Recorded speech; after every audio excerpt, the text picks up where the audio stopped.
এ আমার কি হলো, পাগল পাগল।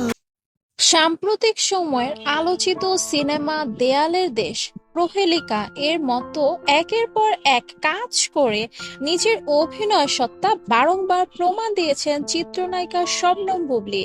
ইতিমধ্যেই তার অভিনয় দক্ষতা সকল স্তরের দর্শকদের প্রশংসা কুড়িয়েছে।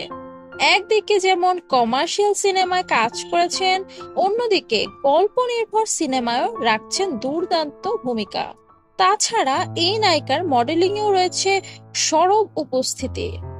কিন্তু জানেন কি, এক সময় বেসরকারি টিভি চ্যানেল গান বাংলা টেলিভিশনের প্রধান নির্বাহী কৌশিক হোসেন তাপসের সঙ্গে প্রেমের গুঞ্জন উঠেছিল বুবলির। একবার এক সাক্ষাৎকারে উপস্থাপক শাহরিয়ার নাজিম জয় তাপসকে প্রশ্ন করেন, বুবলির সঙ্গে কেন প্রেমে জড়িয়ে গেলেন। তাপস বলেন, প্রেমটাকে অস্বীকার না করে কাজের প্রতি প্রেম বলা ভালো হবে। ভবিষ্যতেও বুবলিকে নিয়ে কাজ করতে অত্যন্ত আগ্রহী থাকব, আনন্দিত থাকব। বিল পরিশোধ না করায় বর্তমানে গান বাংলার সম্প্রচার বন্ধ হয়েছে। সত্য খবর সবার আগে পেতে সাবস্ক্রাইব করুন আমাদের চ্যানেল।